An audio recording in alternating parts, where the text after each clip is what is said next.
Tangina, may asawa daw na kanu yung nanay ko. Tinitira pa, ang daming arte. May asawa na kanu yung nanay ko. Tawag nun, diskarte.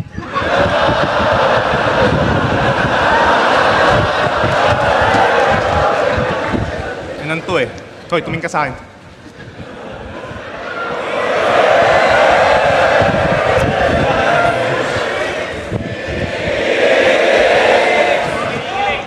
Papakabait na ako. Awat na muna sa mga pandemonyong talata. Ayoko din kasi makancel at tuluyang maulat sa masa. Kaya ano, pure lyricism muna tayo? Balik muna sa mga pang-obra na bara? Ulul, hindi ako titigil mangupal hanggat hindi ako kinakarma!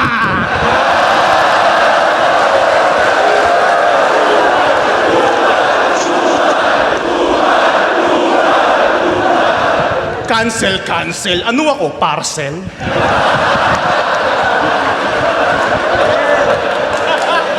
May napanood akong reels nito. Nasa press con. Habang nag-i-speech, may binabasa. Sabay labas ng litrato ng mga may black eye niyang kasama. Eto nga po pala yung mga tropa kong ginulpi ng parak sa alsada. Ang tanong ko, tangina ka, anong gagawin namin sa picture ng mga panda?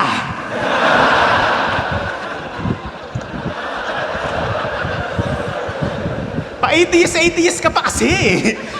Ba't ba ayaw nito kay Lord?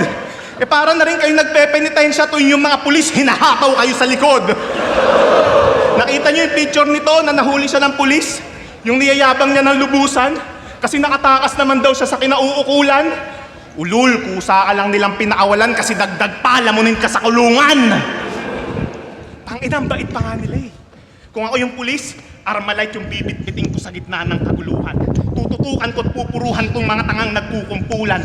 Raratrating ko ng sukdulan yung matitigas nyo na bumbunan habang hinahayag ni Remulla na walang nangyayari na putukan. Tangina, kung galit ka sa mga pulis, saan ka hihingi ng tulong? Hindi na maiibsan yung kahirapan kahit anong pilit pang pagsulong. Padikit na lang kitang tututukan para mas maramdaman yung ugong. Pero di na kita kailangan barilin kasi mamamatay ka naman na sa gutom. Ang sarap lait-laitin ng patay gutom na hampas lupang to.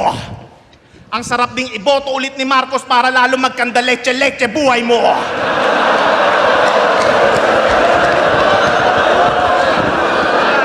Gusto mo bang maibsan yung gutom na